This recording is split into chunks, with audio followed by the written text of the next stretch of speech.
10 cara penjimatan air yang opah buat. Yelah, setiap titisan air tu sangat bermakna.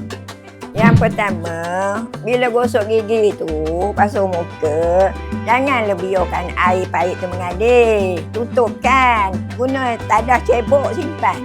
Tak adalah air tu mengalir, lagi terbuang.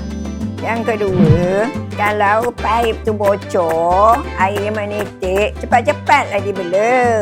Panggil anak tu, suruh bela. Kerah ha? Orang tu buat ni. Bukan kita suruh aje.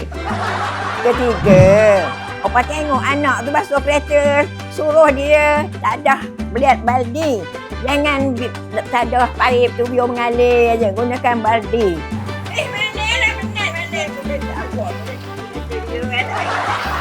Faham kan? Faham. Yang keempat pula, kalau budak-budak mandi, cucu-cucu kita balik rumah kita mandi, jangan bagi lama. Kalau lama tu barang banyak digunakan air tu. Siapa dalam ni? Cepat-cepat sikit. Dah setengah jam dah mak tunggu ni ha. Yang kelima, kalau hari hujan, tak ada air hujan tu dalam bekas. Bolehlah digunakan jurus pokok ke. Kalau nak basuh kereta ke, boleh gunakan air tu. Kalau nak jimat, mandi air hujan tu. Nombor 6, kalau basuh kain, masuk dalam mesin tu biar penuh. Jangan basuh sikit-sikit. Jimat air, jimat tenaga literat pun sama.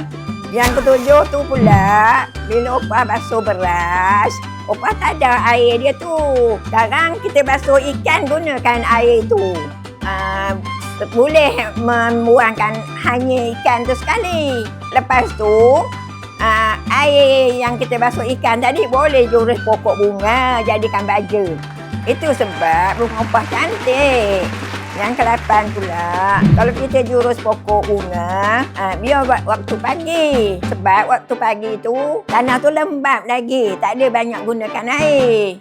Kalau kita jurus petang, tanah tu dah kering sangat, kena cahaya matahari. Jurus pagi. Yang ke-9, pasanglah cara nak menjimatkan air macam powerman apa. Kita pasang shower. Kita gunakan shower tu bila mandi. Lebih jimat daripada guna kolah. Yang ke-10, kita kena didikkan ahli keluarga kita tu. Suruh jimatkan air tu. Harap tip opah ni membantu semua. Bye.